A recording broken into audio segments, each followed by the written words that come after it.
ரோமர் 14வது அதிகாரம் 17வது வசனம்.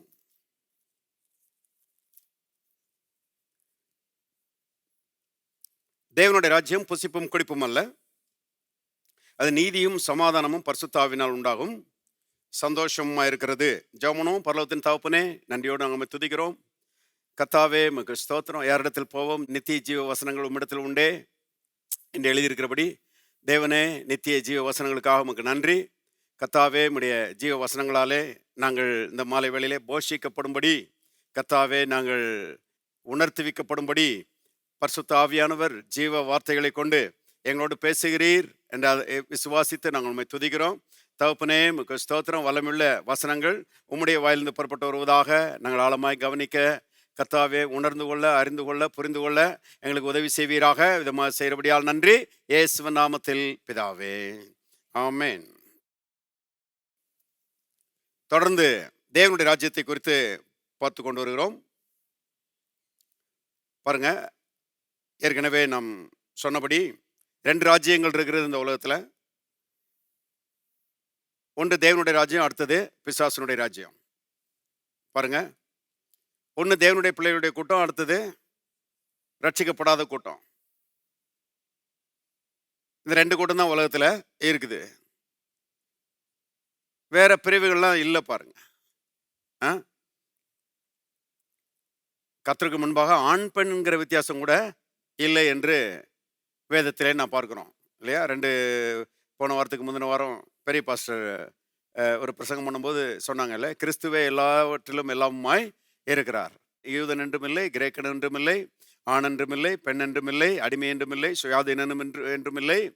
தேவனுக்கு முன்பாக பாருங்க, வேற பிரிவுகள்லாம் ஒண்ணுமே கிடையாது. 2 பிரிவு தான். ஒன்று தேவனுடைய பிள்ளைகளுடைய கூட்டம், அடுத்தது பாருங்க பிசாசின் பிள்ளைகளுடைய கூட்டம். நாம கூட அந்த கூட்டத்தில் தான் இருந்தோம். கர்த்தருக்கு ஸ்தோத்திரம். ரட்சிக்கப்பட்டு அற்புத விதமாக தேவனுடைய அற்புத செயலினாலே தேவனுடைய ராஜ்யத்துக்குள்ள என்ன செஞ்சிருக்கிறோம்? வந்திருக்கிறோம். எத்தனை பேர் சந்தோஷமா இருக்கிறீங்க? பாருங்க, தேவன் நம்மை ரட்சிக்காவிட்டால் நம்ம தலையில தொங்கினாலும் இந்த ரட்சிப்புக்குள்ள வர முடியாது, இந்த தேவனுடைய ராஜ்யத்துக்குள்ள வர முடியாது. ஆனால் தேவன் நம்ம மேல பாராட்டின அன்பு பெரியது. தேவன் நம்ம மேல காண்பித்த கிருபை பெரியது.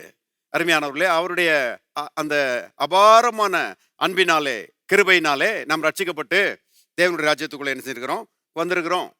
பாருங்க, அப்ப இன்னைக்கு உலகத்தில் பாருங்க, இந்த பலவிதமான பிரிவுகள், அந்த ஜாதி, இந்த ஜாதி, உயர்ந்த ஜாதி, தாழ்ந்த ஜாதி, மிடில் ஜாதி, இப்படிலாம் போட்டு பாருங்க பிரித்து குழப்பி சமுதாயம் பாருங்க இன்னைக்கு படாத பாடு பட்டு கொண்டிருக்கிறது. தேவனுடைய பிள்ளைகள் தெளிவாக இருக்கணும்.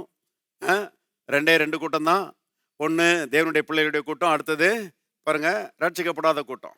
அப்போ நாம அருமையானவர்களே, இந்த சத்தியங்களை புரிந்து கொண்டு எல்லாரையும் நேசிக்க பழக வேண்டும். நம்மகிட்ட இந்த பாகுபாடெல்லாம் நினைச்சக்கூடாது, இருக்கக்கூடாது. எத்தனை பேர் ஆமென் சொல்றீங்க? தேவனுடைய பார்வையில் அதெல்லாம் கிடையவே கிடையாது.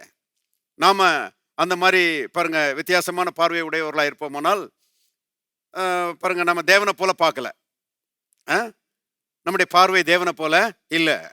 பாருங்க, தேவனை போல இருக்க வேண்டும் என்று கர்த்தர் விரும்புகிறார். அதுதான் சத்திய வேதம் கொடுக்கப்பட்டிருக்கிறது. அப்போ 2 பிரிவு தான். ஒன்று தேவனுடைய பிள்ளைகளுடைய கூட்டம், அடுத்தது தேவனுடைய பிள்ளைகள் அல்லாதவருடைய கூட்டம். ரட்சிக்கப்பட்டவருடைய கூட்டம், ரட்சிக்கப்படாதவருடைய கூட்டம்.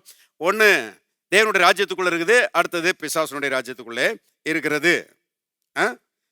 இயேசுவை ஏற்றுக்கொள்வதற்கு முன்பதாக பாருங்க, பிசாசு நம்முடைய வாழ்க்கையின் ராஜாவாக இருந்தான்.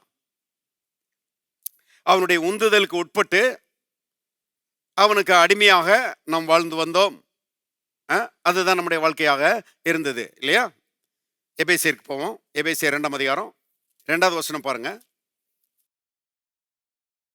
அவைகளில் நீங்கள் முற்காலத்திலே, எல்லாரும் சொல்லுவாங்க முற்காலத்திலேனா இயேசுவை ஏற்றுக்கொள்வதற்கு முன்பதாக, முற்காலத்திலே இவ்வுலக வழக்கத்திற்கு ஏற்றபடியாகவும் கீழ்ப்படியாமையின் பிள்ளைகளிடத்தில் இப்பொழுது கிரியை செய்கிற ஆகாயத்து அதிகார பிரபுவாகிய ஆவிக்கேற்றபடியாகவும் நடந்து கொண்டீர்கள். பார்த்தீங்களா, ஆகாயத்து அதிகார பிரபுவாகிய ஆவி, அது யாருங்க?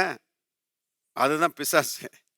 பாருங்க, இந்த பிசாசு அவனை பற்றி சொல்லப்பட்டிருக்கிறது ஆகாயத்து அதிகார பிரபுவாகிய ஆவி. ஒரு ஆவிக்குரிய ராஜாவன். அவனுடைய ஆளுகைக்கு கீழே தான் நாம் இருந்தோம்.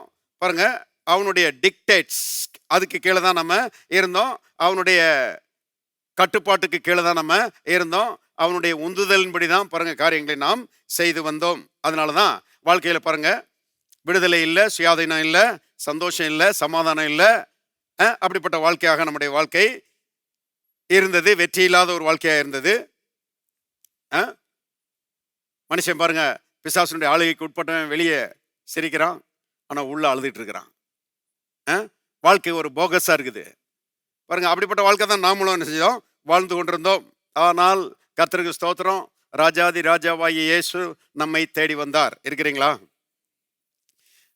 ராஜாதி ராஜாவாகிய இயேசு பாருங்க நமக்காக இந்த பூமியிலே வந்து சிலுவையில பாடுபட்டு ரத்தம் சிந்தி நம்மை பாருங்க மீட்டு கொண்டார். அவர் பட்ட பாடுகளின் அடிப்படையில், அவர் சிந்தின ரத்தத்தின் அடிப்படையில் நாம் ரட்சிக்கப்பட்டிருக்கிறோம். நம்ம கண்ணீர் விட்டதுனால இல்லை, நாம் உபவாசம் கிடந்ததுனால இல்லை, பாருங்க நாம் தியாகம் பண்ணதுனால இல்லை, அல்லது நம்ம தாத்தா பாட்டியெல்லாம் நமக்காக ஜெபம் பண்ணதுனால இல்லை. சிலர் அதுக்கெல்லாம் அது மேலெல்லாம் நம்பிக்கை. எங்கள் தாத்தா ரொம்ப ஜெபம் பண்ணுவார் பிரதர், எங்கள் பாட்டி இருக்கிறாங்க, அவங்க எப்போதும் நெடுமுழங்கால தான் நிற்பாங்க, அவங்களுடைய ஜெபம்தான் எங்களை ரட்சித்திருக்கிறது அப்படின்னு சொல்லி நிறைய பேர் நம்புகிறாங்க. இல்லை பாருங்க, அவன் ஜெபிச்சிருக்கலாம், நாம் அதை குறை சொல்லலை. ஆனால் ரட்சிப்பு எதன் மூலமாக வந்தது? இயேசு பட்ட பாடுகளின் அடிப்படையில். இயேசு உங்களுக்காக ரத்தம் சிந்தினாரே, அதன் அடிப்படையில் நீங்கள் என்ன செஞ்சிருக்கிறீங்க? ரட்சிக்கப்பட்டிருக்கிறீங்க. நான் என்ன செஞ்சிருக்கிறேன்? ரட்சிக்கப்பட்டிருக்கிறேன். இயேசுவின் பாடுகளின் அடிப்படையிலே நாம் ரட்சிக்கப்பட்டிருக்கிறோம். இயேசு நம்முடைய உள்ளத்துக்குள்ளே வந்த மாத்திரத்தில் அருமையானவர்களே, பிசாசு என்கிற அரக்கனை நம்முடைய வாழ்க்கையிலிருந்து கர்த்தர் விரட்டி அடிச்சுட்டு அவர் நம்மை நடத்துகிற ஆண்டவராக இரட்சகராக மாறிவிட்டார். கர்த்தர் நம்முடைய ராஜாவாக மாறிவிட்டார். இன்னைக்கு ரட்சிக்கப்பட்ட நம்ம எல்லாரும் கர்த்தருடைய ராஜ்யத்துக்கு உள்ளே இருக்கிறோம், அவருடைய அரசாட்சிக்கு கீழே இருக்கிறோம். இன்னைக்கு கர்த்தர் தான் நம்மை ஆண்டு நடத்துகிறார். எத்தனை பேர் சந்தோஷமா இருக்கிறீங்க? கரம் பிடிச்சிட்டாரு, கைவிடவே மாட்டாரு. பாருங்க, ரட்சித்துட்டாரு, வாக்கு பண்ணி இருக்கிறாரு, நான் உன்னை விட்டு விலகுவதும் இல்லை, உன்னை கைவிடுவதும் இல்லை. ஆகவே பாருங்க, ரிலாக்ஸ்டா இருக்கலாம், நாம விசுவாசத்தில் இளைப்பாறலாம். கர்த்தர் என்னை ரட்சித்திருக்கிறார், கர்த்தர் என்னுடைய ராஜாவா இருக்கிறார், அவர் என்னை ஆளுகை செய்கிறார், அவர் எனக்கு ஆலோசனை சொல்லுகிறார், அவர் என்னை வழி நடத்துகிறார், நான் அவருடைய பிள்ளை, அவர் வந்து முடிவு வரையந்தோம் என்னை நடத்துகிறவராய் அவர் இருக்கிறார் என்பதை விசுவாசிச்சு பாருங்க ரொம்ப ரிலாக்ஸ்டா இருக்கலாம். நாம வந்து எதுக்கும் பயப்பட வேண்டிய அவசியம் இல்லை. அனுதினமும் கர்த்தர் நம்மை நடத்துகிறவராய் இருக்கிறார். ஒவ்வொரு நாளும் காலை வேளையிலே அருமையானவர்களே, அவருடைய கிருபை நமக்கு புதியவைகளா இருக்கிறது. நாம் நிர்மூலமாகாது இருப்பது அவருடைய கிருபையே, அவருடைய இரக்கங்களுக்கு முடிவே இல்லை. எல்லாரும் சொல்லுவோம், நான் நிர்மூலமாகாது இருப்பது தேவனுடைய கிருபையே, அவருடைய இரக்கங்களுக்கு முடிவே இல்லை. முடிவில்லாத இரக்கங்கள் அருமையானவர்களே நம்மை நடத்துகிறது, நம்முடைய குடும்பத்தை நடத்துகிறது, நம்முடைய பிள்ளைகளை நடத்துகிறது, நம்முடைய தொழிலை நடத்துகிறது என்பதை பாருங்க ஆழமாய் விசுவாசிக்க வேண்டும். ஒரு சின்ன பிள்ளை அப்பாவுடைய ஷோல்டர்ல படுத்திருக்கிற மாதிரி பாருங்க நாம அப்படி உணரணும்.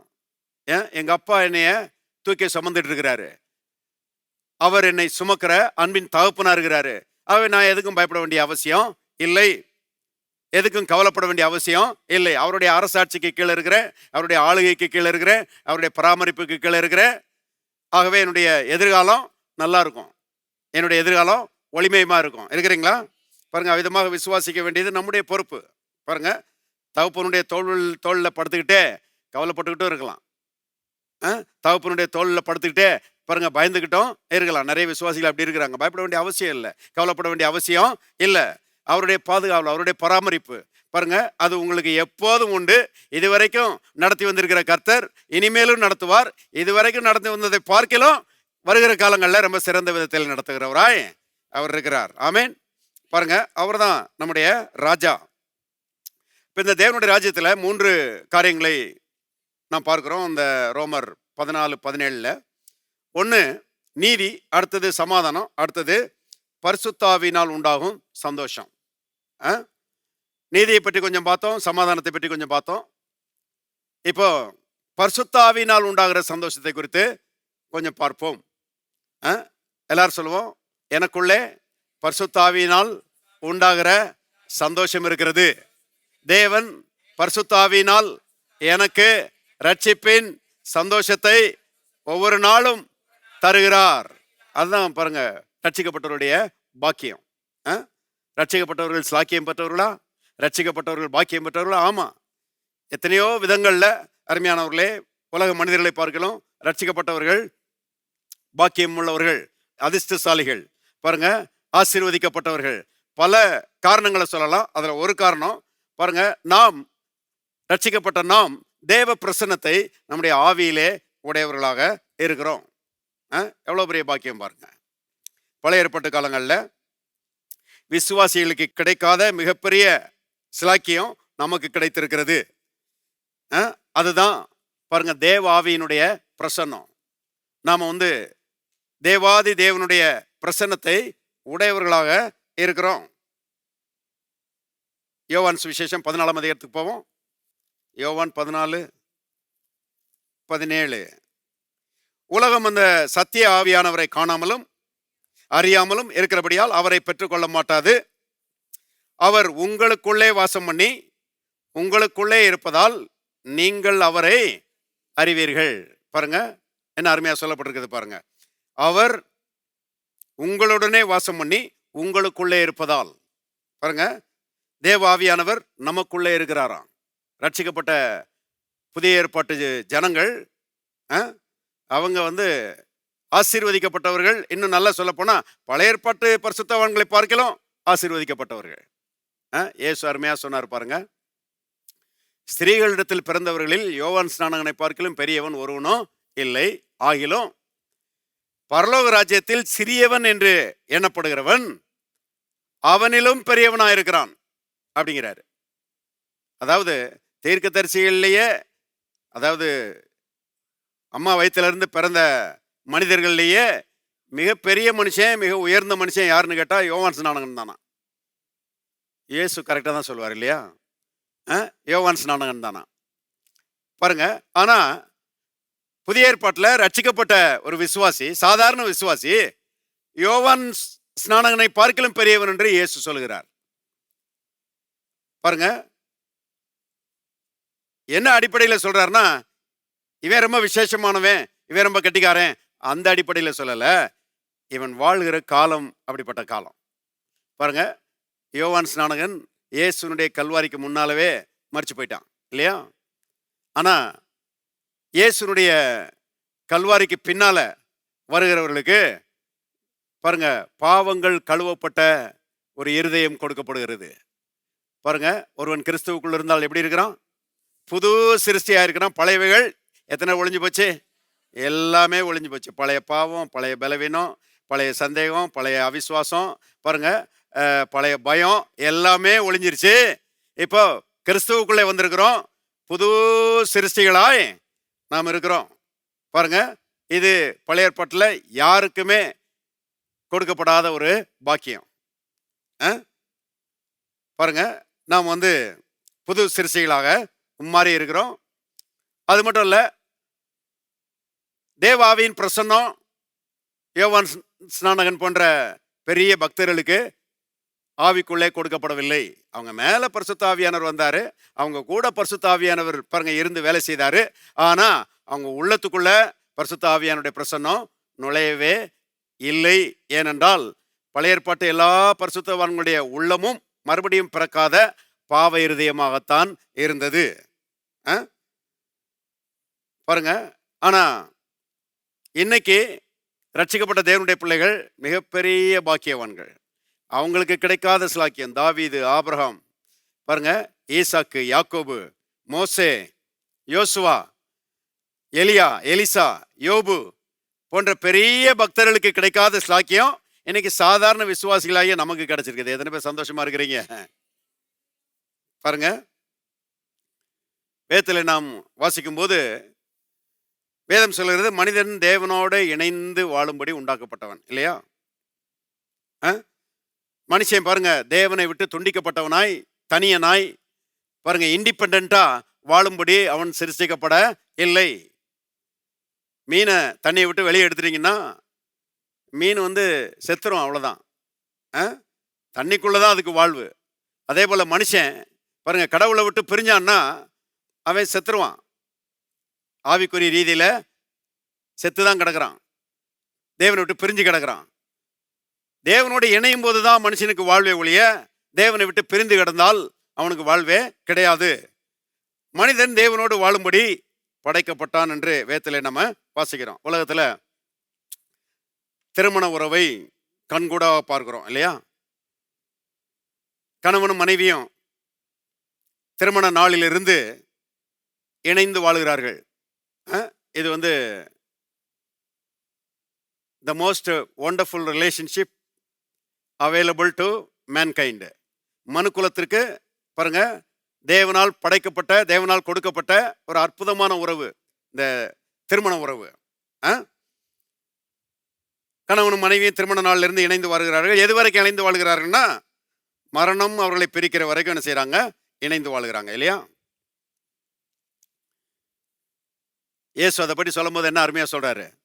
அவர்கள் இருவராயிராமல் ஒரே மாம்சமாக இருப்பார்கள். அவங்க 2 பேரா இருக்க மாட்டாங்க, 2 பேர் தான், 2 இண்டிவிஜுவல்ஸ் தான். ஆனால் திருமணத்தில் அவர்கள் இணைக்கப்படும் போது கர்த்தர் அங்கே ஒரு மிஸ்டிக்கல் யூனியன் சொல்றாங்க, ஒரு அற்புதமான ஒரு பிணைப்பை கொடுக்கிறாரு. பாருங்க, 2 பேர் ஒரே மாம்சமாக அவர்கள் மாறிவிடுகிறார்கள். இந்த உறவை தேவன் ஏற்படுத்தி இருக்கிறார் இல்லையா? இது மனுஷனால் ஏற்படுத்தப்பட்ட உறவு கிடையாது, தேவனால் ஏற்படுத்தப்பட்ட உறவு. இதை பார்க்கும்போது இந்த திருமண உறவை பார்க்கிலும் ஒரு பெரிய உறவை தேவன் மனிதனுக்கு வைத்திருக்கிறார். அது என்னன்னா, அவரோடு கூட உள்ள உறவு. இதை பார்த்து அதை புரிஞ்சுக்கலாம். இந்த திருமண உறவை பார்த்து பாருங்க, தேவனோடு கூட ஒரு உறவு இருக்கிறது என்பதை புரிந்து கொள்ளலாம். இது ஒரு எடுத்துக்காட்டு, ஒரு நிழல். ஆனால் நிஜம் அதுதான். பாருங்க, மனிதன் தேவனோடு இணைந்து நித்தியமாக வாழும்படி உண்டாக்கப்பட்டான் என்று வேதத்திலே நாம் வாசிக்கிறோம். ஆதாமும் ஏவாளும் ஒருவரோடு ஒருவர் ஐக்கியப்பட்டு வாழும்போது அவர்கள் ஒன்றை நினைக்க வேண்டும் என்று தேவன் விரும்பினார். என்னத்தை நினைக்கணும்? எங்க 2 பேரையும் படைத்து எங்க 2 பேரையும் கணவன் மனைவியாக, குடும்பமாக ஒரு நல்ல உறவுக்குள்ளே கொண்டு வந்தவர் எங்கள் தேவன். நாங்க நல்ல உறவோடு நல்ல ஐக்கியத்திலே வாழ்கிறோம்.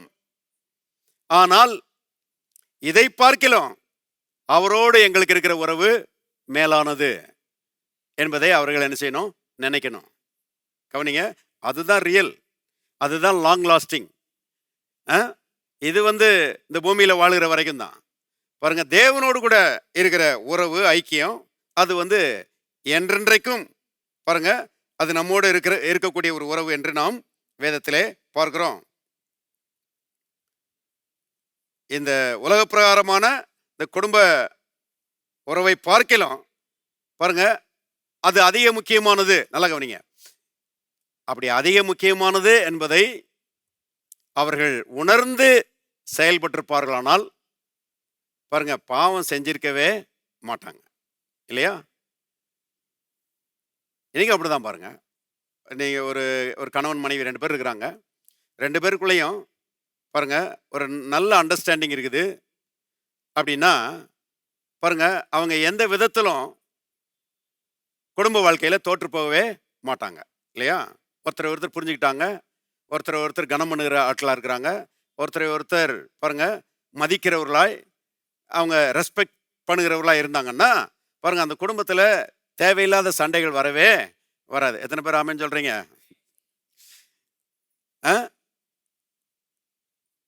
இந்த உறவை மேன்மையாக நினைக்கிற கணவன் மனைவி அவர்களுடைய குடும்ப வாழ்க்கை ரொம்ப இனிமையானதாக இருக்கும் இல்லையா? அது மாற்று கருத்தே கிடையாது.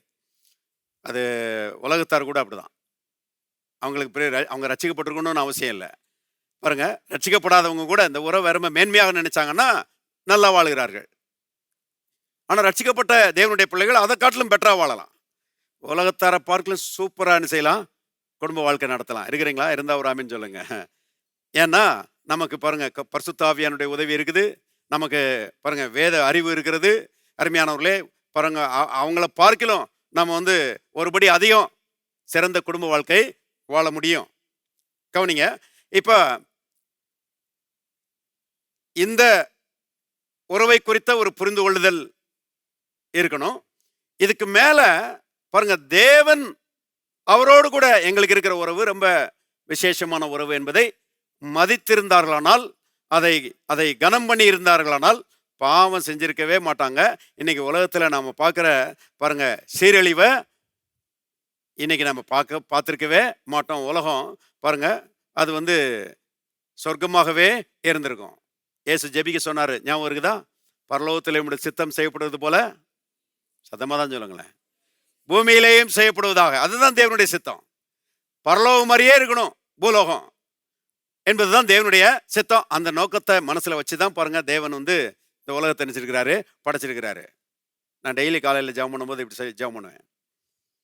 பல காரியங்களை சொல்லி ஜெபம் பண்ணுவேன். அதில் இது ஒன்று, ஆண்டவரே பரலோகத்திலே உம்முடைய சித்தம் செய்யப்படுவது போல பூமியிலே எங்களுடைய வாழ்க்கையிலே உம்முடைய சித்தம் செய்யப்படுவதாக. பரலோகத்திலே உம்முடைய சித்தம் செய்யப்படுவது போல பூமியிலே எங்களுடைய சபையிலே உம்முடைய சித்தம் செய்யப்படுவதாக. இருக்கிறீங்களா?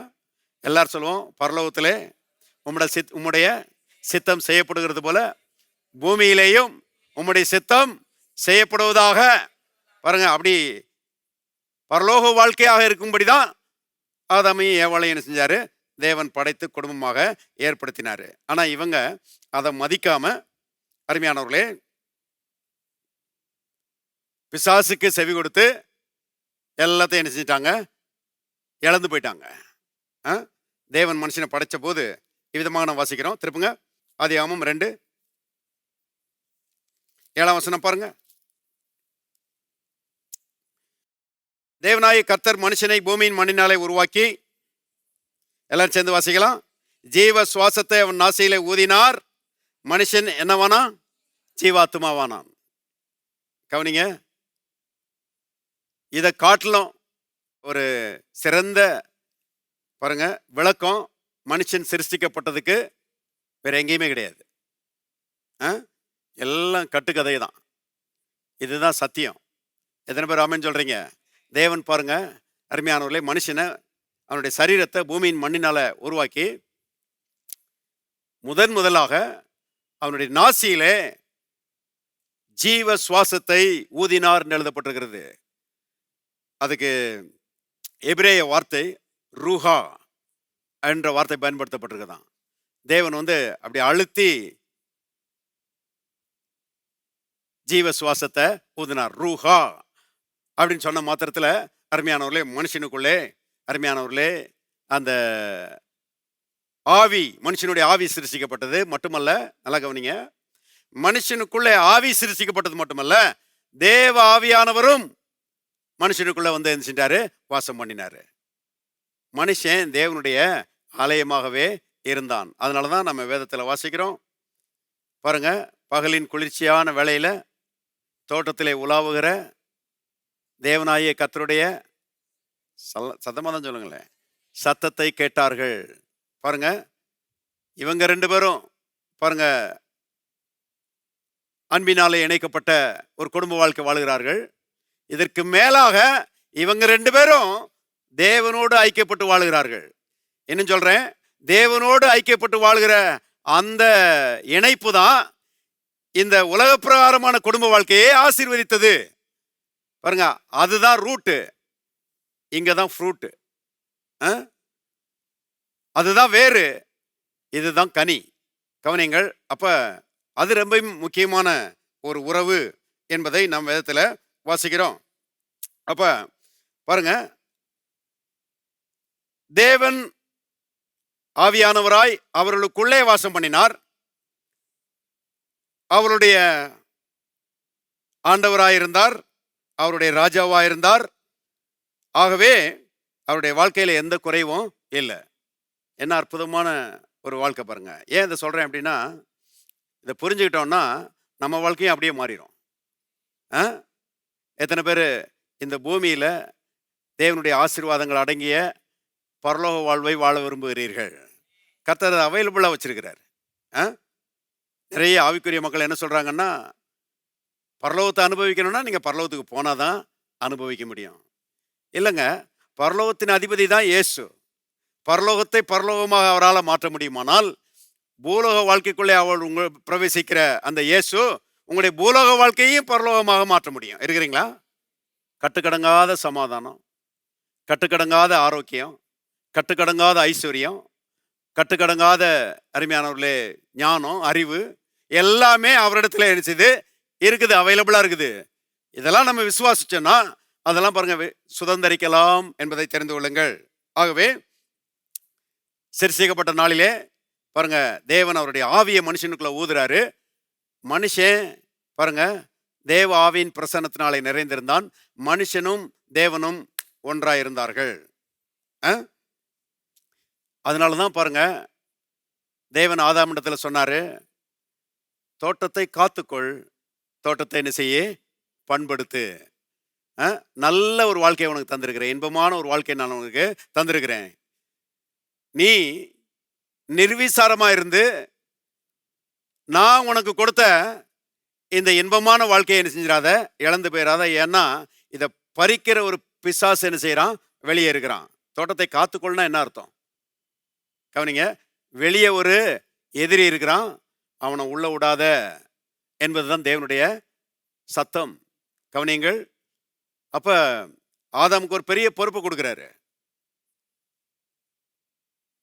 இன்பமான ஒரு வாழ்க்கையை நான் உனக்கு வச்சிருக்கிறேன், பரலோக வாழ்க்கைய பூலோகத்திலே உனக்கு தந்திருக்கிறேன். ஆனால் நீ அதை காத்துக்கொள்வதற்கு ஜாக்கிரதையா இருக்க வேண்டும் என்று பாருங்க கர்த்தர் அவனுக்கு எச்சரிப்பு கொடுக்கிறாரு. ஏன்னா இந்த பிசாசை பற்றி அவருக்கு தெரியும். பைபிளில் நம்ம வாசிக்கிறோம், பிசாசு ஆதி முதல் பாவம் செய்கிறான். அவனுடைய நேச்சரே பாவம் செய்கிற நேச்சர் தான். அவன் ஒரு ஆளோட வந்து உரசினான்னா பாருங்க அந்த ஆளை பாவம் செஞ்சு வச்சிருவான். ஆகவே கர்த்தர் சொல்றாரு, தோட்டத்தை காத்துக்கொள் என்று அவனுக்கு எச்சரிப்பு கொடுக்கிறாரு. அப்படி காத்துக்கொள்ள தவறினால் நீயும் உன் மனைவியும் சாகவே சாவீர்கள் என்று சொல்லி பாருங்க எச்சரிப்பு கொடுக்கிறாரு. நல்லா கவனிங்க, ஆதாம் அதை கொஞ்சம் பெருசா எடுக்கல. இன்னைக்கும் பாருங்க அருமையானவர்களே, எச்சரிப்பின் சத்தம் வருகிறது, எல்லாருக்கும் வருகிறது, எனக்கும் வருகிறது. ஆனால் அதை நம்ம சீரியஸாக எடுக்கிறோமா என்பது நம்முடைய எதிர்காலத்தை நிர்மாணிக்கிறதாய் இருக்கிறது. கவனியங்கள், தேவன் என்கிட்ட பேசலைன்னு யாரும் சொல்ல முடியாது, எல்லார்ட்டையும் பேசுகிறாரு. எத்தனை பேர் ஆமேன்னு சொல்றீங்க? எல்லார்ட்டையும் பேசுகிறாரு. எல்லாரும் அவருக்கு ஒண்ணுதான். எல்லாருடைய உள்ளத்திலையும் தேவ ஆவியானவர் செய்கிறார், சத்தமிடுகிறார். எவர்கள் தேவனுடைய ஆவியினால் நடத்தப்படுகிறார்களோ அவர்கள் தேவனுடைய பிள்ளைகளாக இருக்கிறார்கள். அதாவது தேவனுடைய பிள்ளைகள் எல்லாரும் தேவ ஆவியினால் என்ன செய்கிறார்கள், நடத்தப்படுகிறார்கள். கவனிங்க. ஆனா எவ்வளவு அதை சீரியஸா எடுக்கிறோன்றது ரொம்ப ரொம்ப முக்கியம்.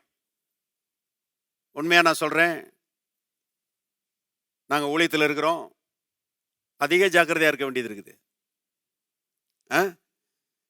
எல்லா காரியங்களிலும் ஜாக்கிரதையா இருக்க வேண்டிய, கர்த்தருடைய சத்தத்தை கேட்டு நடக்க வேண்டியது அவசியமாய் இருக்கிறது. அப்படி இருக்கும்போது தான் நம்மை நாம் காத்துக்கொள்கிறோம். பிசாசை வைக்க வேண்டிய இடத்துல என்ன செய்கிறோம், வைக்கிறோம்.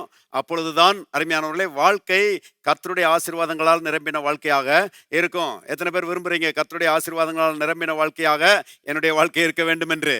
ஆமேன். எல்லாரும் சொல்லுவோம், என்னுடைய வாழ்க்கை பூமியிலே தேவனால் ஆசீர்வதிக்கப்பட்ட பரலோக வாழ்க்கையாக இருக்கும்.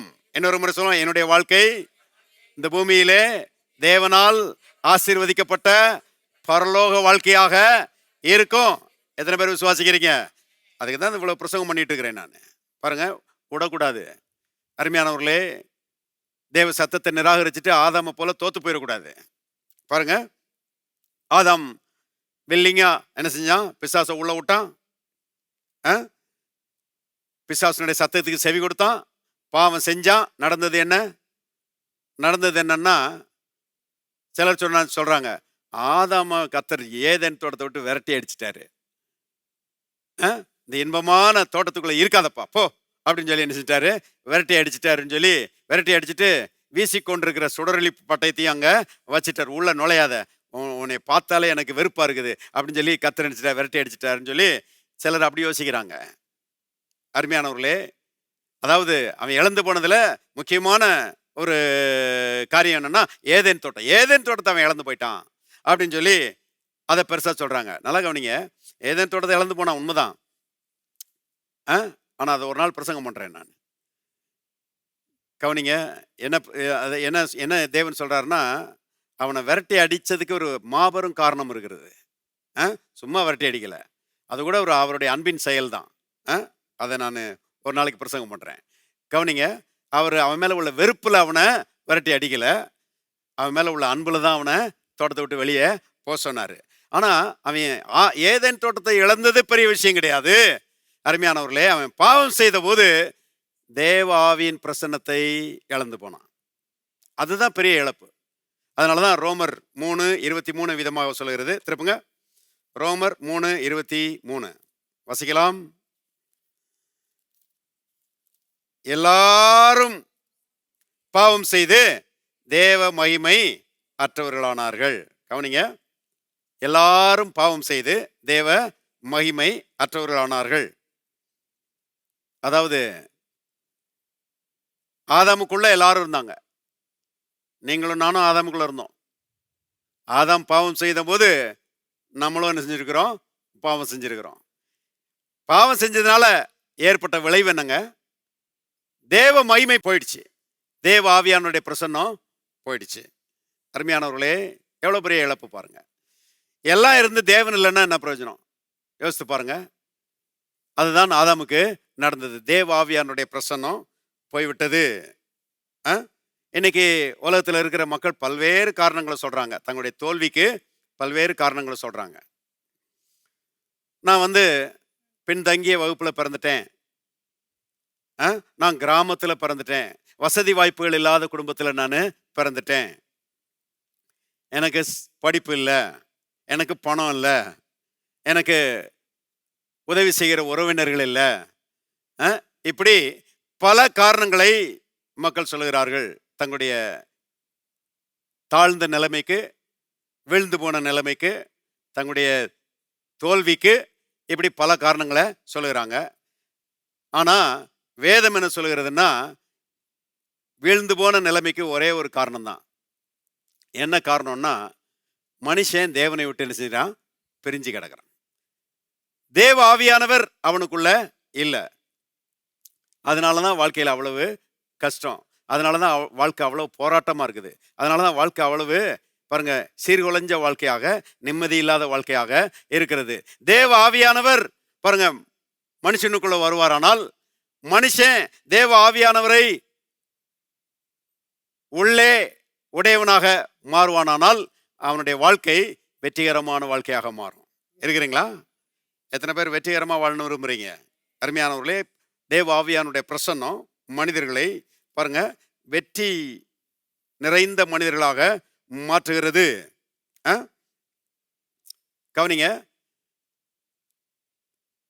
ஆதாம் தேவாவின் பிரசன்னத்தை இழந்து போயிட்டான் இல்லையா? தேவனுடைய ஆசை என்னன்னா, மறுபடியும் மனுஷனுக்குள்ள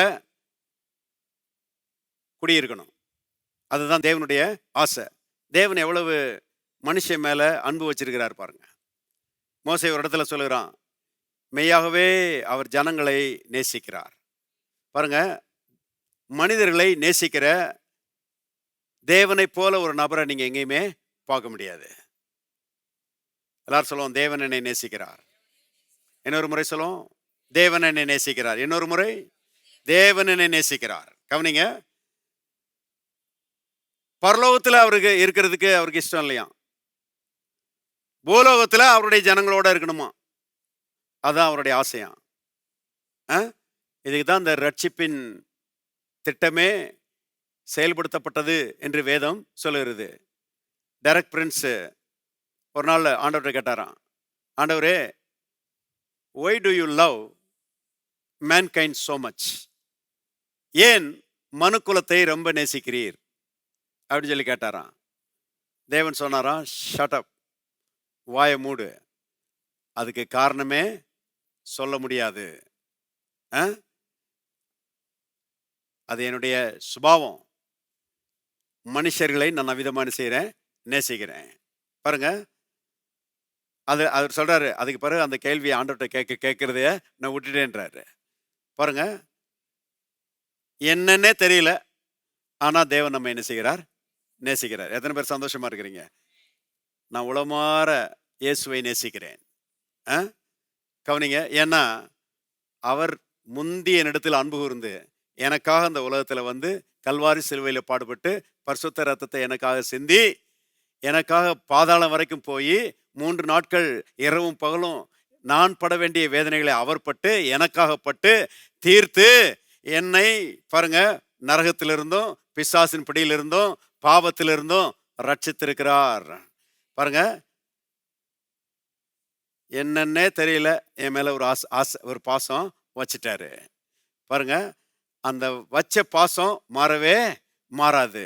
அப்போஸ்தலனாகிய பவுல் ஒரு இடத்துல சொல்லுகிறாரு, கிறிஸ்துவின் அன்பை விட்டு நம்மை பிரிப்பவன் யார்? எவனுமே பிரிக்க முடியாது. அவ்வளவு ஸ்ட்ராங்கான பாண்டு. அதுதான் பாருங்க தேவ அன்பு. அருமையானவர்களே, பாருங்க, மனுஷனை அவ்விதமாய் தேவன் நேசிக்கிறார். மனுஷன் கூட தான் குடியிருக்கணும்னு விரும்புறாரு. மனுஷனும் தேவனும் இணைந்து வாழும்படிதான் மனிதன் சிருஷ்டிக்கப்பட்டான் என்று நாம பார்க்கிறோம். பாருங்க, பாவம் செய்து அந்த உறவை இழந்து போயிட்டான். இப்ப ஆபிரகாம் மூலமாக அந்த பழைய ஏற்பாட்டில் ஒரு ஜனக்கூட்டத்தை கர்த்தர் வந்து என்ன செய்யறாரு? உருவாக்குகிறார் இல்லையா? இஸ்ரவேல் மக்களை ஆபிரகாமின் மூலமாக படைக்கிறார். 70 பேரா பாருங்க எங்க போறாங்க? எகிப்துக்கு போறாங்க. தேவன் அவர்களை ஆசீர்வதித்து பெருக பண்ணுகிறார். அவங்க வந்து 400 வருஷத்துல 30 லட்சம் இஸ்ரவேல் மக்களாக என்ன செய்தார்கள்? பெருகினார்கள் என்று நாம பார்க்கிறோம். அங்கிருந்து அவர்களை எகிப்தின் அடிமைத்திலிருந்து விடுதலையாக்கி செங்கடலை கடந்து அவர்களை நடத்தி செல்கிறார். நடத்தி செல்லும் போது இஸ்ரவேல் மக்களிடத்துல தேவன் என்ன சொன்னார் என்பதை கவனிங்க. வாசிக்கலாம். யாத்திராகமத்தின் புத்தகம் 25ஆம் அதிகாரம் 8வது வசனம். யாத்திராகமம் 25:8. அவர்கள் நடுவிலே நான் வாசம் பண்ண எனக்கு ஒரு பரிசுத்த ஸ்தலத்தை உண்டாக்குவார்களாக. நல்லா கவனிங்க. எல்லாரும் சொல்லுவோம் அவர்கள் நடுவிலே. பாருங்க, அதாவது தம்முடைய ஜனங்களின் நடுவிலே நான் வாசம் பண்ணும்படி எனக்கு ஒரு பரிசுத்த ஸ்தலத்தை உண்டாக்குவார்களாக. இந்த ஜனங்களை அவரால் விடவே முடியல. கவனிங்க, ஏன் இந்த இஸ்ரவேலரை தெரிஞ்சுக்கிட்டாருன்னா, அருமையானவர்களே, அவர்கள் மூலமாக ஒரு ரட்சகரை இந்த உலகத்தில் கொண்டு வந்து அவரை சிலுவையிலே பாடுபட்டு மரிக்க செய்து அவருடைய பாடுகள் மூலமாக அகில உலகத்தையும் ரட்சிக்க வேண்டும், அகில உலகத்தில் இருக்கிற எல்லா மனிதர்களையும் இந்த அன்புக்குள்ளே கொண்டு வர வேண்டும் என்பது தேவனுடைய சித்தமாக இருந்தது. எவ்வளோ பெரிய ரட்சிப்பின் திட்டம் பாருங்க. அந்த திட்டத்துக்குள்ள தான் நீங்களும் நானும் நினைச்சிருக்கிறோம், வந்திருக்கிறோம். கவனிங்க, இஸ்ரவேலருக்கு மட்டும் இந்த ரட்சிப்பு போய் சேர்ந்திருக்குமானால் இன்னைக்கு நாம யாருமே ரட்சிக்கப்பட்டிருக்க மாட்டோம். இன்னைக்கு இந்த சபையே இருக்காது. நம்ம ஒருத்தர் கூட, நான் நினைக்கிறேன், இங்க இருக்கிறவங்க யூதர்கள் கிடையாது, எல்லாருமே புரஜாதிகள் தான். அருமையானவர்களே, இயேசுவின் மூலமாக நம்மளாரும் இந்த அந்த அன்பின் திட்டத்துக்குள்ள கொண்டு வரப்பட்டிருக்கிறோம். எத்தனை பேர் சந்தோஷமா இருக்கிறீங்க? ஆண்டவருக்கு அல்லேலூயா சொல்லுவோம். இன்னும் சத்தமா, இன்னும் சத்தமா. பாருங்க, அவர்கள் நடுவிலே நான் வாசம் பண்ண எனக்கு ஒரு பரிசுத்த ஸ்தலத்தை உண்டாக்குவார்களாக. இப்ப இன்னொரு வசனம் பாருங்க. லேவியராகமத்தின் புத்தகம் 26ஆம் அதிகாரம். லேவியராகமத்தின் புத்தகம் 26ஆம் அதிகாரம் 11வது வசனம் பாருங்க. லேவியராகமம் 21:11. உங்கள் நடுவில் என் வாசஸ்தலத்தை ஸ்தாபிப்பேன், என் ஆத்மா உங்களை அரோசிப்பதில்லை. உங்கள் நடுவில் என் வாசஸ்தலத்தை ஸ்தாபிப்பேன் அப்படி சொல்லி, அருமையானவர்களே, இஸ்ரவேலருடைய நடுவிலே தேவன் வந்து என்ன செய்தாராம்? வாசம் பண்ணாராம். அந்த ஆசரிப்பு கூடாரம் இருக்குது இல்லையா?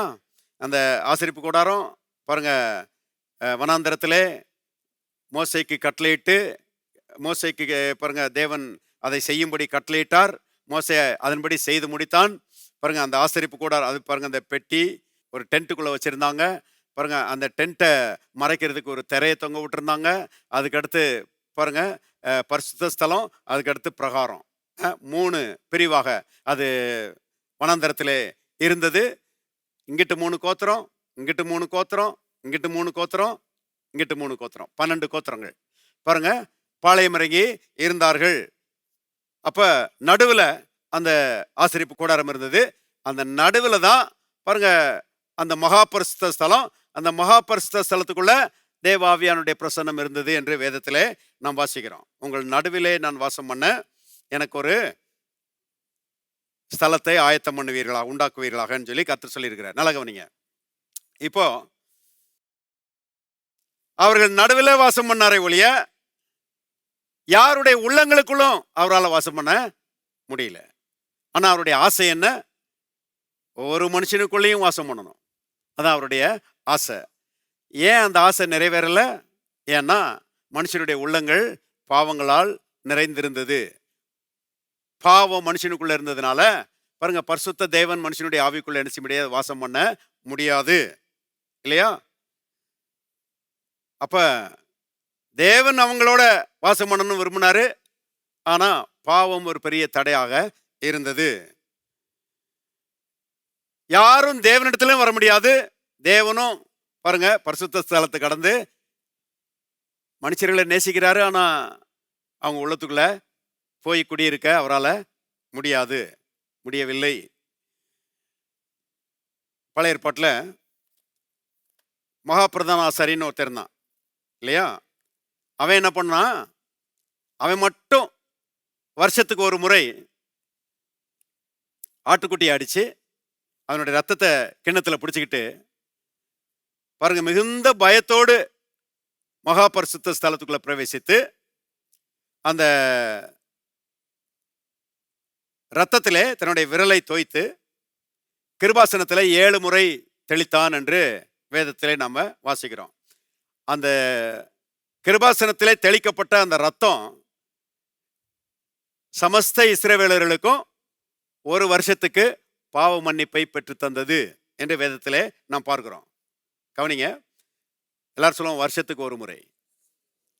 தேவ பிரசன்னத்துக்குள்ள வருஷத்துக்கு ஒரு முறை தான் போக முடியும். யாரு? மகா பிரதான ஆசாரியனே வருஷத்துக்கு ஒரு முறை தான் போக முடியும்.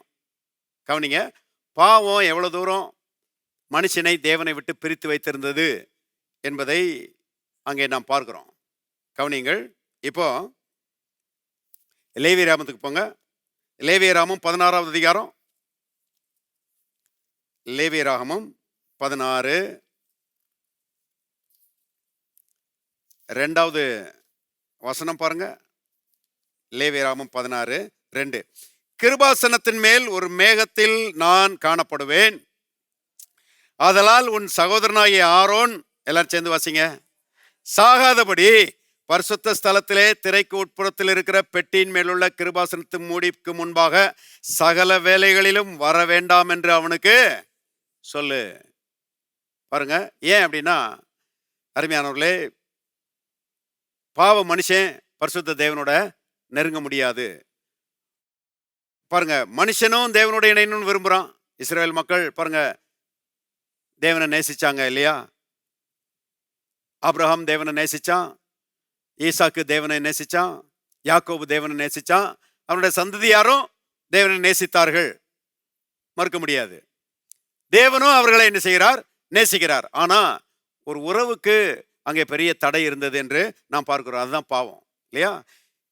ஏசாயாவில் நாம் வாசிக்கிறோம், உங்கள் பாவங்களே உங்களுக்கும் அவருக்கும் பிரிவினை உண்டாக்குகிறது அப்படின்னு நம்ம வாசிக்கிறோம். கவனிங்க, அப்ப மனுஷன் பாவத்தை உடையவனாக இருந்தபடினால பரிசுத்த தேவன் சொல்றாரு, வருஷத்துக்கு ஒரு முறை ரத்தத்தோட வந்தன்னா உனக்கும் பாவ நிவர்த்தி, ஜனங்களுக்கும் பாவ நிவர்த்தி. ஆனா எல்லா வேலையிலையும் வந்தன்னா செத்தே போயிடுவேன். தேவ பிரசன்னம் என்பது பாருங்க எவ்வளவு பயபக்திக்குரியது என்பதை கொஞ்சம் யோசித்து பாருங்க. பாவ மனுஷன் நெருங்கவே முடியாது. இப்போ திருப்புங்க மத்தேயு 27:46. 9ஆம் மணி நேரத்தில் இயேசு ஏலி ஏலி லாமா சபக்தானி என்று மிகுந்த சத்தமிட்டு கூப்பிட்டார். அதற்கு என் தேவனே என் தேவனே ஏன் என்னை கைவிட்டீர் என்று அர்த்தமாம். இப்போ 50வது வசனம். இயேசு மறுபடியும் சத்தமாய் கூப்பிட்டு ஆவியை விட்டார். அப்பொழுது எல்லாரும் சேர்ந்து வாசிங்க. தேவாலயத்தின் திரைச்சீலை மேல் தொடங்கி கீழ் வரைக்கும் 2ஆக கிழிந்தது. பூமியும் அதிர்ந்தது, கண்மலைகளும் பிளந்தது. பல காரியங்கள் நடந்தது. அதுல முக்கியமான காரியம் என்னன்னா, தேவாலயத்தின் திரைச்சீலை என்ன அருமையா சொல்லப்பட்டிருக்கு பாருங்க. மேல் தொடங்கி, எல்லாரும் சொல்லுவோம், மேல் தொடங்கி கீழ் வரைக்கும் 2ஆக கிழிந்தது. அந்த தேவ பிரசன்னத்தை மறைத்திருந்த அந்த திரைச்சீலை, அதுபடி சொல்றாங்க 4 இன்ச்சு திக்னஸ் பாருங்க. இங்கிட்டு 2 குதிரை, இங்கிட்டு 2 குதிரையை கட்டி இழுத்தாதான் கிழிக்க முடியுமா? அப்ப கூட கிளியுமான்றது சந்தேகம். அருமையானவர்களே, அந்த மாதிரி ஒரு திக்கான திரை பாருங்க. ஏன்னா அதை விலக்கிட்டு யாரும் உள்ள வந்துடக்கூடாது, வந்தா செத்தான். அப்படிப்பட்ட பயபக்திக்குரிய ஒரு பிரசன்னம் தான் தேவ பிரசன்னம் பழைய ஏற்பாட்டு காலங்கள்ல. கவனிங்க, அந்த திரைச்சீலைய மேல் தொடங்கி கீழ் வரைக்கும் சொல்லி நான் வேதத்துல வாசிக்கிறோம். அது ஒரு வேத வல்லுநர் சொல்லுகிறாரு. ஜான் மெக்கார்த்தர் என்ற ஒரு பிரசங்கியார் சொல்றாரு, மேல் தொடங்கி கீழ் வரைக்கும் கிழிச்சது யாருன்னா தேவன் தானா. தேவனே கிழிச்சு விட்டாராம். ஏன்? இயேசு சர்வலோகத்தின் பாவங்களை எல்லாம் ஒன்ன கூட பாக்கி வைக்காம எல்லாவற்றையும் கேன்சல் பண்ணிட்டாரு. இயேசுவின் பரிசுத்த ரத்தம் அருமையானவர்களே எல்லா மனுஷருடைய பாவங்களையும் ஆதாம் தொடக்கி பாருங்க 2ஆம் வரைக்கு முன்னால பிறக்க போகிற எல்லாருடைய பாவங்களையும் ஒன்ன கூட பாக்கி வைக்காம எல்லாவற்றுக்கும் நிவாரணம் பண்ணிட்டாராம். ஆண்டவருக்கு அல்லேலூயா சொல்லுவோம். அப்படி பண்ணதுனால மனுஷனுடைய பாவம் ஒளிஞ்சதுனால அருமையானவர்களே, அவரை விசுவாசிக்கிற மனுஷனுடைய உள்ளத்தை ஆவியானவர் இயேசுவின் ரத்தத்தினாலே கழுவுகிறார். கழுவி அருமையானவர்களே, அந்த மனுஷனுடைய உள்ளத்தை பாவங்களற கழுவி அதை பாருங்க தேவன் வாசம் பண்ணுகிற ஒரு ஆலயமாக மாற்றுகிறார்.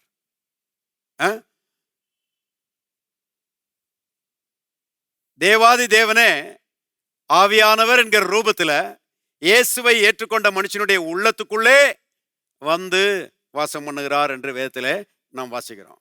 What a privilege! என்ன பாருங்க ஸ்லாக்கியம்!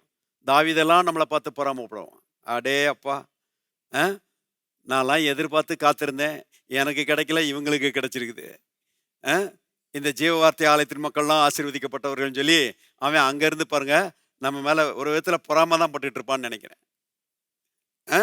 நமக்கு கிடைக்கல, இவங்களுக்கு கிடைச்சிருச்சேன்னு சொல்லி. ஆனா நாம் அதை அப்ரிஷியேட் பண்ணுகிறவர்களாய் இருக்கணும். அவங்களுக்கெல்லாம் கிடைக்காது, நமக்கு நினைச்சிருக்குது, கிடைத்திருக்கிறது இல்லையா? அருமையானவர்களே, திருப்போம் 1 கொரிந்தியர் புஸ்தகம் 3ஆம் அதிகாரம் 1 கொரிந்தியர் 3:16 வாசிக்கிறேன்.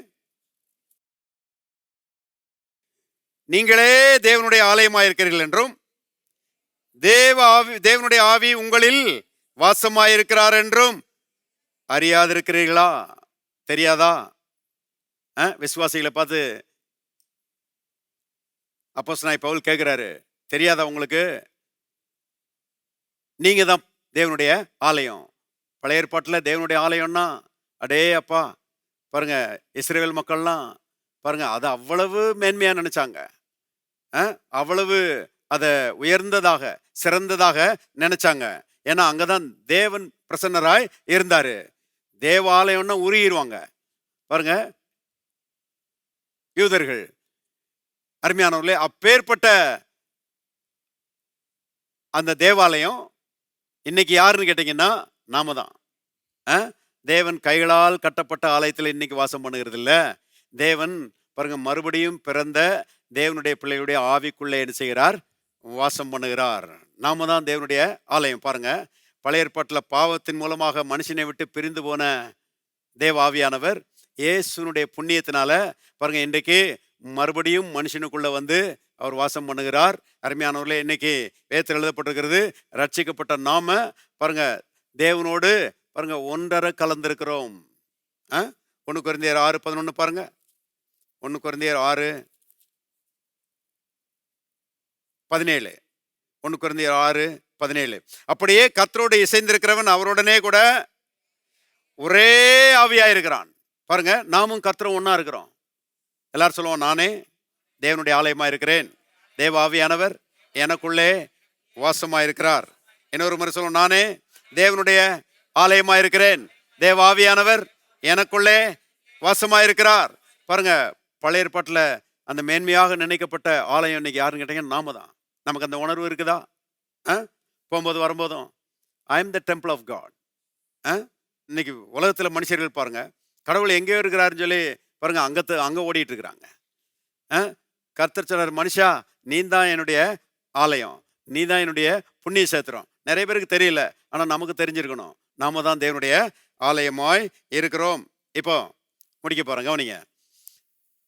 இந்த ரட்சிப்பின் மூலமாக தேவ ஆவியானவர் நம்முடைய உள்ளத்துக்குள்ள வந்ததுனால, அருமையானவர்களே, தேவனுடைய அந்த ஒரிஜினல் சந்தோஷம் நம்முடைய உள்ளத்துக்குள்ளே வந்திருக்கிறது. அந்த ரட்சிப்பின் சந்தோஷம் நம்முடைய உள்ளத்துக்குள்ளே என்ன செய்யுது? வந்திருக்கிறது. அதுதான் ஒரிஜினல். பாருங்க, என்னைக்குமே ஒரிஜினல் ஒன்று இருந்துச்சுன்னா கவுண்டர் ஃபீட்னு ஒன்று இருக்கும். நான் கேட்குறேன், 75 ரூபாய்க்கு கள்ள நோட்டை எங்கேயாவது பார்த்துருக்கிறீங்களா? 75 ரூபா கள்ள நோட்டை எங்கேயாவது பார்த்துருக்கிறீங்களா? பார்த்துருக்கவே மாட்டேங்க. ஏன்னா 75 ரூபாய்க்கு ஒரிஜினல் கிடையாது. ஒரிஜினல் இருந்தால் தான் கள்ள நோட்டு, டூப்ளிகேட் இருக்கும். பாருங்க, 100 ரூபாய்க்கு டூப்ளிகேட் அடிச்சிடறான், 200 ரூபாய்க்கு டூப்ளிகேட் அடிச்சிடறான், 500க்கு டூப்ளிகேட் அடிச்சிடறான். கவனிங்க, ஏன்னா அதெல்லாம் ஒரிஜினல் இருக்குது. அதே போல் அருமையான மனுஷருடைய உள்ளத்திலே பாருங்க, பரிசுத்த ஆவியானவர் வருகிறதுனால, மனுஷன் ரட்சிக்கப்படுகிறதுனால, தேவ பிரசன்னத்தை உடையவனாக மாறுகிறதுனால, பாருங்க, சொல்லி முடியாததும் மகிமையினால் நிறைந்ததுமான பாருங்க சந்தோஷம் மனுஷனுடைய உள்ளத்துக்குள்ள என்ன செய்கிறது? வருகிறது. அதுதான் தேவன் கொடுக்கிற சந்தோஷம், அதுதான் பரிசுத்த ஆவியினால் உண்டாகிற சந்தோஷம், அதுதான் ஒரிஜினல் சந்தோஷம். பாருங்க, இதை டூப்ளிகேட்டை காமிக்கிறதுக்கு தான் உலகத்துல அனித்தியமான பாவ சந்தோஷத்தை பிசாசு என்ன செஞ்சிருக்கிறான்? வச்சிருக்கிறான். மனுஷன் அதை நாடி ஓடுறான். பாருங்க, அடையாப்பா கிடைச்சி போச்சுன்னு சொல்லி என்ன செய்யறான்? ஓடுறான். நான் அப்படி ஓடின ஆள் தான். தேட்டரா போய் உட்காந்துருப்பேன். பாருங்க, 3 மணி நேரம் அடையாப்பா வேற உலகத்துல இருந்த மாதிரி இருக்கும். பாருங்க, வெளியே வரும்போது தான் தெரியும், இல்லாத பாரங்களும் பாருங்க மனசை போட்டு அழுத்திருக்கும். பார்க்கும்போது இருந்த சந்தோஷம் அதோட மறைஞ்சிச்சு, அவ்வளவுதான். அதுக்கு பிறகு சந்தோஷமே இல்லை. அனித்தியமான பாவ சந்தோஷம். அருமையானவர்கள், இதைத்தான் நாடி ஓடுறான். பாருங்க, இந்த சாராயத்தின் மூலமா அப்படி ஒரு சந்தோஷத்தை பிசாசு வச்சிருக்கிறான். இன்னைக்கு பாருங்க, பேப்பரை எடுத்துட்டா அங்க இவ்வளவு கஞ்சாவை பிடிச்சிட்டா, இங்க இவ்வளவு கஞ்சாவை பிடிச்சிட்டான். இதுதான் பாருங்க நியூஸ். சாக்கு சாக்கா நினைச்சிருக்கிறாங்க, பிடிச்சு வச்சிருக்காங்க. எல்லாம் பாருங்க பிசாசு இன்ட்ரோடியூஸ் பண்ண அனித்தியமான பாவ சந்தோஷம். நாம அது பக்கம் திரும்புகிறதே கிடையாது, ஏன்னா நமக்கு ஒரிஜினல் இருக்குது. எத்தனை பேர் ஆமென் சொல்றீங்க? பாருங்க, என்னைக்கு இயேசுவை ஏற்றுக்கொண்டு ரட்சிப்பினால் கிடைத்த பரிசுத்த ஆவியினால் உண்டான அந்த சந்தோஷத்தை நான் பெற்றேனோ, அன்னைக்கே இதெல்லாம் திரும்பி பார்க்கறதே இல்லை, விட்டு ஒழிச்சிட்டேன். ஏன்னா அதெல்லாம் வேஸ்ட்டு, அதெல்லாம் அனித்தியமான பாவ சந்தோஷம். தேவன் எனக்கு ஒரிஜினலை வச்சிருக்கிறாரு இல்லையா? பாருங்க, கடைசியா உன சொல்லி முடிச்சிடுறேன். கெட்டகுமாரன் வர்றான்,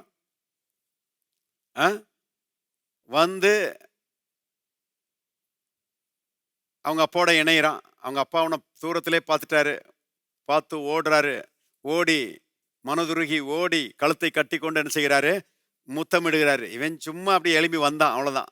பாருங்க, அவன் ஒன்றும் ஓடி வந்த மாதிரி தெரில, இவர் தான் ஓடுறாரு. பாருங்க, ஓடி அவனை என்ன செஞ்சாரு? அணைத்து கொண்டாரு. அணைத்து கொண்டு பாருங்க அவனுக்கு மறுபடியும் அந்த ஸ்டேட்டஸை கொடுக்குறாரு. அவரோடு இணைந்து பாருங்க தகப்பன் பிள்ளை என்கிற உறவிலே வாழும்படி அவனுக்கு பாருங்க அந்த பழைய அந்த நிலைய அவனுக்கு திரும்ப கொடுக்குறாரு. கொடுத்து அவனுக்கு உயர்ந்த வஸ்திரத்தை கொடுத்து, அவனுக்கு கைகளுக்கு மோதிரத்தை போட்டு, பாருங்க கால்களுக்கு பாதரட்சியை போட்டு, கொளுத்த கன்றை அடிக்க சொல்லி, பாருங்க பைபிளில் போட்டிருக்குது. வாசிக்கலாம், வாசித்து முடிப்போம். லூக்கா சுவிசேஷம் லூக்கா 15:24 வசனம் பாருங்க. எல்லாரும் சேர்ந்து வாசிக்கலாம். என் குமாரனாகிய இவன் மரித்தான், திரும்பவும் உயிர்த்தான், காணாமல் போனான், திரும்பவும் காணப்பட்டான் என்றான். எல்லாரும் சேர்ந்து வாசிக்கலாம். அப்படியே அவர்கள் சந்தோஷப்பட தொடங்கினார்கள். சந்தோஷம் தொடங்கிடுச்சு. அப்பா கூட இணைஞ்ச பிறகு சந்தோஷம் தொடங்கிடுச்சு. பாருங்க, தொடங்கின சந்தோஷம் தொடர்ந்து போய்க்கொண்டே இருக்கும். இருக்கிறீங்களா? பாருங்க, இந்த சந்தோஷத்துக்கு குறைவே இருக்காது. இது எல்லையில்லாத சந்தோஷம். இது ஆவியானவரால் கொடுக்கப்பட்ட சந்தோஷம். பாருங்க, இது பரலோகத்தையும் ரீச் பண்ணி அங்கேயும் போய் பாருங்க சந்தோஷத்தின் நிறைவிலே நம்மை வாழச் செய்கிற ஒரு சந்தோஷம். இதுதான் ரட்சிப்பின் சந்தோஷம்.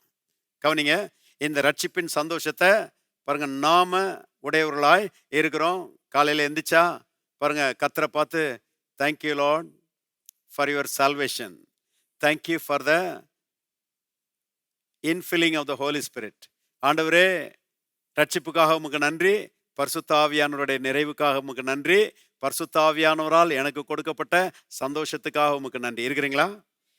பாருங்க, காலையில் எந்திரிச்ச உடனே கர்த்தர் மேலே போகுதா ஞாபகம்? பாருங்க, ரட்சிப்புக்காக நன்றி சொல்றீங்களா? பாருங்க, முழிச்ச உடனே நன்றி ஆண்டவரேன்னு சொல்லி என்ன செய்யணும்? முழிக்கணும். அருமையானவர்களே, அப்பேற்பட்ட பாக்கியத்தை இந்த ரட்சிப்பு நமக்கு என்ன செய்தது? கொண்டு வந்திருக்கிறது. அருமையானவர்களே, ஆவியில் நிறைஞ்சு ஜெபிக்கலாம். பாருங்க, இந்த சந்தோஷத்தில் இன்னும் பெருகலாம். இந்த சந்தோஷம் பெருக பெருக பெருக என்ன ஆகும் தெரியுமா? நீங்கள் ரொம்ப ஸ்ட்ராங்கான ஆட்களாக மாறிட்டே வருவீங்க. ஆவிக்குரிய ரீதியில் ரொம்ப ஸ்ட்ராங்கான ஆட்களாக மாறிட்டே வருவீங்க. ஏன்னா கர்த்தருக்குள் மகிழ்ச்சியாக இருப்பதே நம்முடைய பலன். ஆமென். எல்லாரும் சொல்லுவாங்க, கர்த்தருக்குள் மகிழ்ச்சியாக இருப்பதே என்னுடைய பலன். இன்னொரு முறை சொல்லுவாங்க, கர்த்தருக்குள் மகிழ்ச்சியாக இருப்பதே என்னுடைய பலன். ஆகவே மற்ற காரியங்கள்லாம் பாருங்க, அதெல்லாம் போட்டு நோண்டி அதெல்லாம் நினச்சி கவலைப்படுறதை விட்டுட்டு பாருங்க ஃபோக்கஸை இது மேலே செலுத்துங்க.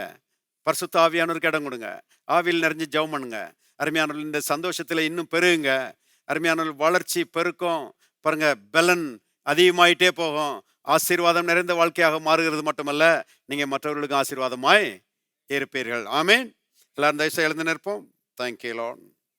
பரலோகத்தின் தகப்பனே, நன்றியோடு நாங்கள் துதிக்கிறோம். ஆண்டவரே, உமக்கு ஸ்தோத்திரம். இஸ்ரவேலே, நீ பாக்கியவான். கர்த்தரால் ரட்சிக்கப்பட்ட ஜனமே, உனக்கு ஒப்பானவன் யார் என்று எழுதியிருக்கிறபடி கர்த்தாவே, ஒப்பற்றவர்களாக எங்களை மாற்றி இருக்கிற நம்முடைய கிருபைக்காக உமக்கு நன்றி. எங்களை கர்த்தாவே பாவங்களற கழுவி எங்களுடைய உள்ளங்களை கர்த்தாவே தேவ ஆலயங்களாக மாற்றின நம்முடைய கிருபைக்காக நன்றி. தகப்பனே, தேவ ஆவியானவர் எங்களுக்குள்ள உள்ளங்களுக்குள்ளே வாசம் பண்ணுகிறீர். கர்த்தாவை சொல்லி முடியாததும் மைமையினால் நிறைந்ததுமான சந்தோஷத்தை எங்களுடைய உள்ளங்களை நீர் தருகிறபடியால் உமக்கு நன்றி செலுத்துகிறோம். ஆண்டவரே, கர்த்தாவை உம்முடைய சந்தோஷத்தை எங்களுடைய உள்ளங்களிலே நீர் தந்திருக்கிறபடியால் உமக்கு நன்றி. ஒரிஜினல் சந்தோஷத்தை எங்களுடைய உள்ளங்களிலே தந்திருக்கிறபடியால் உமக்கு நன்றி. நாங்கள் எப்போதும் உமக்குள்ளே மகிழ்கிறவர்களாக இருக்க கிருபை செய்வீராக. கர்த்தாவே, உமக்கு ஸ்தோத்திரம். அவருடைய சமூகத்திலே பரிபூர்ண ஆனந்தமும் அவருடைய வலது பார்சத்திலே நித்திய பேரின்பமும் உண்டு என்று எழுதியிருக்கிறபடி பரிபூர்ண ஆனந்தத்தினாலும் நித்திய பேரின்பத்தினாலும் நாங்கள் என்றென்றைக்கும் நிறைந்திருக்க தகப்பனே அனுகிரகம் செய்யும்படியாய் நாங்கள் ஜெபிக்கிறோம்.